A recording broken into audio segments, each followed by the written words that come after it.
दक्षिण अफ्रीका की सबसे बड़ी और सबसे पुरानी जानवरों की नीलामी में आने वालों में मैं सबसे आगे हूँ।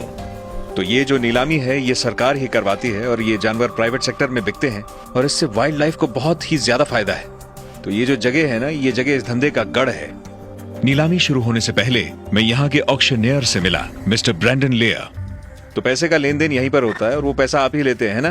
हाँ, मैं ही हूँ वो जो बेचने और खरीदने वालों की मदद करता है। तो ये भी किसी कमोडिटी जैसा ही हुआ ना? हाँ, फर्क नहीं पड़ता कि इसके खुर हैं, 4 पैर हैं। ये जानवर किसी कमोडिटी की तरह खरीदे जा रहे हैं, बेचे जा रहे हैं, इनमें इन्वेस्ट किया जा रहा है। हाँ, और मैं जिन जानवरों की नीलामी करता हूँ उनकी कीमत 1 अरब रैंड्स जितनी होती है और यानी कि लाखों डॉलर का बिजनेस हो जाता है यहाँ पे।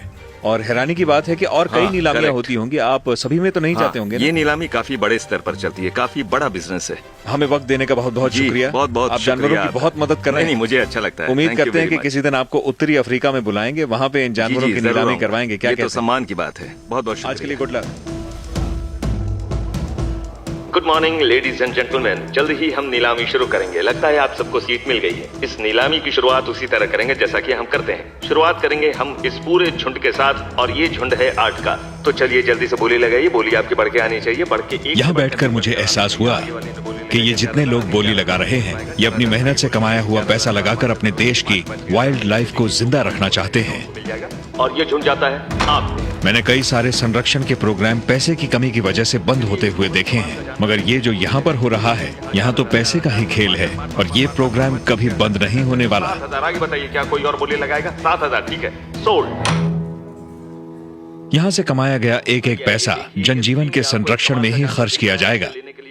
ये मेरे लिए एक कमाल का अनुभव रहा। जितना ज्यादा बोले लगाएंगे ये जानवर उसी का हो जाएगा। तो इनकी तरफ से मैं आप सभी का शुक्रिया अदा करना चाहता हूँ और आप सभी के लिए तालियां तो बनती हैं। बहुत बहुत शुक्रिया, कॉन्ग्रेचुलेशंस। जंगली जानवरों की नीलामी देखने के बाद हम अपने सफर के आखिरी पड़ाव पर पहुंच गए हैं। अब मेरे सामने उन ट्रक्स में से एक चल रहा है जो नीलामी से निकला है। इस नीलामी में सैकड़ों जानवर खरीदे और बेचे गए हैं और यहाँ से ये जंगली जानवर जो हैं सरकारी हाथों से निकलकर प्राइवेट जानवर बन गए हैं। और इसी तरह के कई सारे ट्रक्स आने वाले दिनों में, आने वाले हफ्तों में जानवरों को अपने नए मालिकों तक पहुंचाएंगे। हमारे पकड़े विल्ड बीस्ट और इम्पाला का पीछा करते हुए मैं नीलामी से ज़ुलूलैंड की एक प्राइवेट प्रॉपर्टी में आया हूँ। मेरे साथ एक बार फिर हैं कैप्चर मैनेजर क्रेग लॉर्ड और उनकी टीम। हमारी सारी मेहनत यहाँ आकर साकार होती है।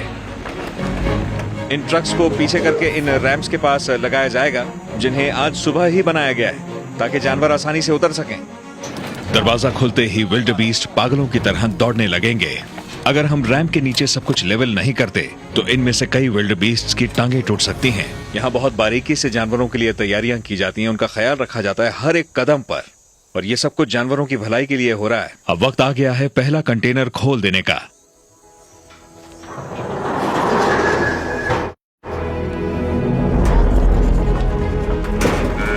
अब तक सफर काफी लंबा रहा है, इनका भी और हमारा भी, लेकिन इन्हें जंगल में खुला दौड़ते हुए देखकर हम कह सकते हैं कि हमारी मेहनत साकार हुई। ये सब निकल गए बिल्कुल ठीक ठाक, सब स्वस्थ हैं, किसी को चोट नहीं आई।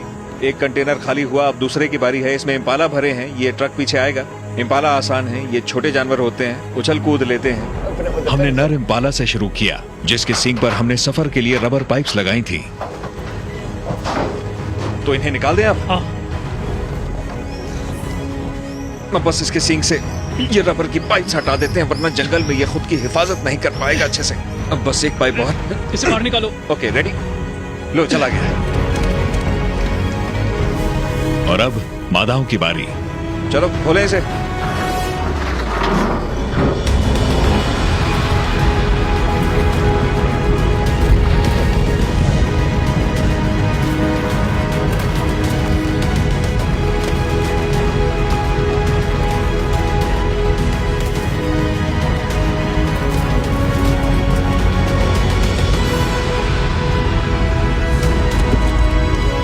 जैसे जैसे ये इम्पाला जंगल में भागते जा रहे हैं एक तरह की राहत महसूस होती जा रही है। कमाल है ना, यकीन ही नहीं होता इसमें कितना काम होता है।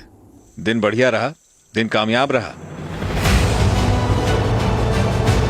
हैरानी की बात है कि एक कॉन्टिनेंट अपनी सारी वाइल्ड लाइफ खो भी सकता है, लेकिन यही अफ्रीका की सच्चाई है। दक्षिण अफ्रीका का देश और उसके जुनूनी कंजर्वेशनिस्ट्स, कैप्चर टीम्स और बिजनेस लीडर्स भविष्य को बदलने के लिए लड़ रहे हैं। हालांकि उम्मीद है मगर मंजिल बहुत दूर है।